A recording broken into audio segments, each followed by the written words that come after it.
നമുക്ക് വികസനമാണ് പ്രധാനം. അതാണല്ലോ ഒരു സാധാരണ ഇത്. നമ്മൾ വികസനമാണ് പ്രധാനം, വികസനം വരട്ടെ എന്നൊക്കെ പറഞ്ഞുള്ള ഞഞ്ഞാമിഞ്ഞ രാഷ്ട്രീയമല്ല, നേർക്കുനേർ രാഷ്ട്രീയം സംസാരിക്കുകയായിരുന്നു. നെതന്യാഹുവിനോട് നേർക്കുനേർ സംസാരിക്കും, ട്രംപിനോട് നേർക്കുനേർ. ഇന്നെന്താണ് അദ്ദേഹം ആദ്യത്തെ വാചകം തന്നെ എന്താണ്?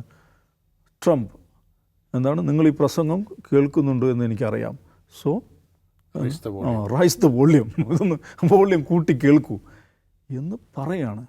ഏറ്റവും ഇഷ്ടപ്പെട്ട ഭക്ഷണം എന്താണെന്ന് ചോദിക്കുമ്പോൾ എന്താണ്, halal chicken with few rice over it എന്ന് ഈ തെരഞ്ഞെടുപ്പ് കാലത്ത് അദ്ദേഹം മറുപടി അറിയാണ്. അദ്ദേഹത്തിന് ചിക്കൻ വിത്ത് റൈസ് എന്ന് പറഞ്ഞാൽ മതിയായിരുന്നു, പക്ഷേ halal chicken with few rice over it എന്ന് ഒരു ഇൻസ്റ്റഗ്രാം ഇൻഫ്ലുവൻസറോട് മറുപടി പറയണമെങ്കിൽ അതൊരു ചങ്കൂറ്റാണ്.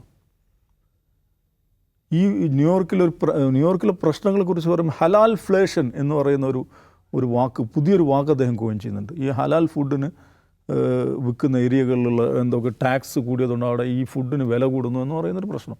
ഹലാൽ ഫ്ലേഷൻ, ഇൻഫ്ലേഷൻ എന്നതുപോലെ ഹലാൽ ഫ്ലേഷൻ എന്നൊരു പുതിയ വാക്ക് തന്നെ കോയിൻ ചെയ്യും.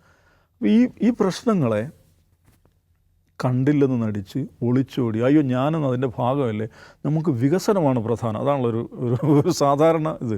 നമ്മൾ വികസനമാണ് പ്രധാനം, വികസനം വരട്ടെ എന്നൊക്കെ പറഞ്ഞുള്ള ഞഞ്ഞാമിഞ്ഞ രാഷ്ട്രീയമല്ല, നേർക്കുനേർ രാഷ്ട്രീയം സംസാരിക്കുകയായിരുന്നു. നെതന്യാഹുവിനോട് നേർക്കുനേർ സംസാരിക്കും, ട്രംപിനോട് നേർക്കുനേർ. ഇന്നെന്താണ് അദ്ദേഹം ആദ്യത്തെ വാചകം തന്നെ എന്താണ്? ട്രംപ് എന്താണ്, നിങ്ങൾ ഈ പ്രസംഗം കേൾക്കുന്നുണ്ട് എന്ന് എനിക്കറിയാം, സോ റൈസ് ദ വോള്യം, ഇതൊന്ന് വോള്യം കൂട്ടി കേൾക്കൂ എന്ന് പറയാണ്. അപ്പോൾ അത് രാഷ്ട്രീയമാണ്. അത് ചെറുപ്പക്കാരിലേക്ക് അത് കൺവേ ചെയ്യുവാൻ അയാൾക്ക് സാധിക്കുന്നു.